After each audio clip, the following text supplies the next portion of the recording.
Hello everyone, my name is Jake from Talk Too Much. I hope you guys are having a nice and safe St. Patrick's Day, speaking of which, hold on.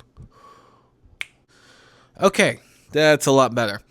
Anyways, I hope you guys are having a great St. Patrick's Day. I kind of figured for this celebration, I'm not much of a going out to bars kind of guy, but what better way to celebrate St. Patrick's Day than watching Leprechaun? So I thought I'll give it a shot. I've watched through all 8 Leprechaun movies, and yes, even the ones Back to the Hood, even the space ones, and yes, they only keep going from there.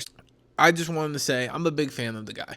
I'm a big fan of Warwick Davis. I'm a big fan of the first one. So I thought I'd go on here today and celebrate and give some thoughts of what I think about Leprechaun. So starting right off the bat, I watched this movie with my wife for her very first time yesterday. And boy, oh boy, the only reason why she agreed to watch this was because it's Jennifer Aniston's third movie I think she's ever done. So the whole plot of Leprechaun is a leprechaun, Warwick Davis. He's trying to find his gold. There's nothing else to it. He wants his gold. He will leave you alone. He just wants his gold. The man wants his bag and he wants to go. And along the way he causes as much destruction as much human damage to everybody around him that he can in order to get his gold. While also at the same time, Jennifer Aniston, her name is Tori in the movie. She moves in with, I believe, her dad. They move into this new place, and so the leprechaun was previously held up in the basement of this house and gets out on the loose. And these three painters, and Tori are on the hunt trying to understand what all this leprechaun wants and get the leprechaun to leave them the hell alone. So it's a story. It's something where you watch it and you think it's going to be as low budget and as crappy as possible, and there's a lot of things that come off as surprises. So getting into my likes, here's what I would say is a big plus. Is the makeup and effects on the leprechaun on Warwick Davis are outstanding, and they hold up for every single movie. And that is one thing at least you can say about all 8 of these movies, and especially the original, is the makeup keeps holding up. You know, that's something where you'd have to figure out if you're gonna do CGI in the later movies and it ends up looking like complete crap, or you get here where it's always going to be practical effects. And so I always have such a joy with Warwick Davis watching him on screen, especially with his boots running around like the leprechaun. It's hilarious. You can't help but think this is funny. I can't take a single moment of this seriously, but this is hilarious. This is exactly what I want.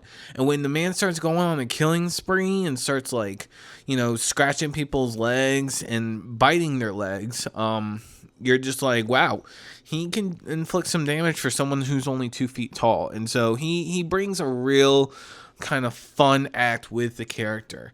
It's not too serious, but he's just keeping up with the tone every single take. He's like, I want my gold. Give me my gold back. One of the biggest pluses you can give about this movie, of course, is the way he looks. Another big plus is that they actually try to do pretty well with the gore. This is a lot of practical effects, and it holds up some of it. It's not like a whole, I'm going to kill you off screen, do the bare minimum, CGI slashes, all those kinds of things. Throw that out the window. They want to go all the way with the practical effects, and of course I can get a lot of enjoyment out of something like that. So I'm very easy to please. You got a 90-minute runtime with the leprechaun running around. I'm invested. What do you have on the table? And it's nothing but good. For an original story, it's creative in the directions it decides to go. On to my mixes. And my big mixes are the storyline. It's not a crazy story where it's like, oh my gosh, this is the best story ever to involve a leprechaun. It's not. It's about these painters and a girl that moved into a new town. They're trying to paint a house, and the leprechaun just comes across, and the guy gets completely freaked out. He's like, I swear, I saw a leprechaun. I saw it in the basement.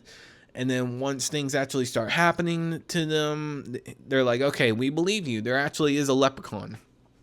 And that's kind of how the story goes. And then they're just trying to figure out ways to get the leprechaun's gold, give it back to him, and leave him alone.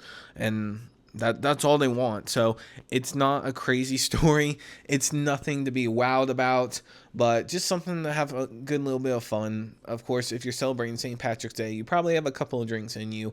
Why not throw on Leprechaun? Why not get even some more laughs out of the day? That's kind of the interpretation of this movie. So story wise, it's nothing crazy. The characters are also in the mixed bag because they don't really bring anything new to the table. They play pretty dumb characters. Of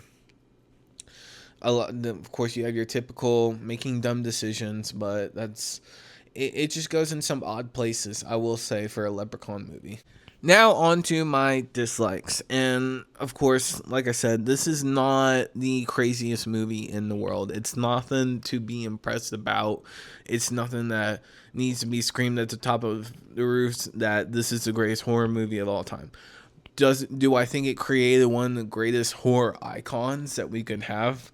Yes. But whenever I'm asking someone about their favorite all-time horror movies, the words Leprechaun being mentioned, I'm not expecting that. I wouldn't. It's very much a B movie slasher franchise. That's what it is. So you're gonna have your funs the first time you watch it, and for some people like me, it's probably gonna be a staple where they want to watch it every single March around this time of year. But this is not something where it's gonna be the biggest thing in the world. Now, if they make a new one that comes out, I think the last one came out in 2011, so we're looking at 15 years later.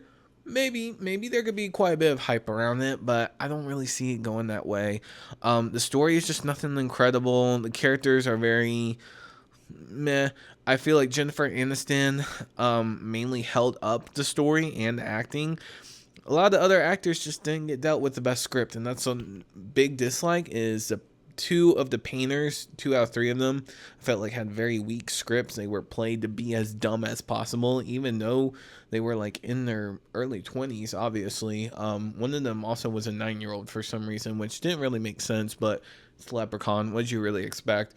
They dumbed them down so hard, and I was just kind of like, the way he was saying everything, it's just like, man, you really are not the brightest, and he kind of tends to be a downside. But other than that, it's Leprechaun. It's, what do you expect? It's not gonna be a 10 out of 10 movie. You're gonna get some joy here and there. If you are just a horror person in general and you like to see chaos, and some violence, you're gonna get what you came for. Other than that, if you are new to the genre, I wouldn't really recommend going out of your way to watch it, maybe for the first time, but I don't see it being many people's staples. But it is a joy to watch. I hope you guys have a great and safe St. Patrick's Day. Throw on some Leprechaun. Throw on the second one, third one. You can watch them in any order if you want to. Throw the one on in space, because yes, all franchises at a certain point go to space. Why not the Leprechaun? But have some time, be safe out there, and I'll see you guys in the next video. Thank you.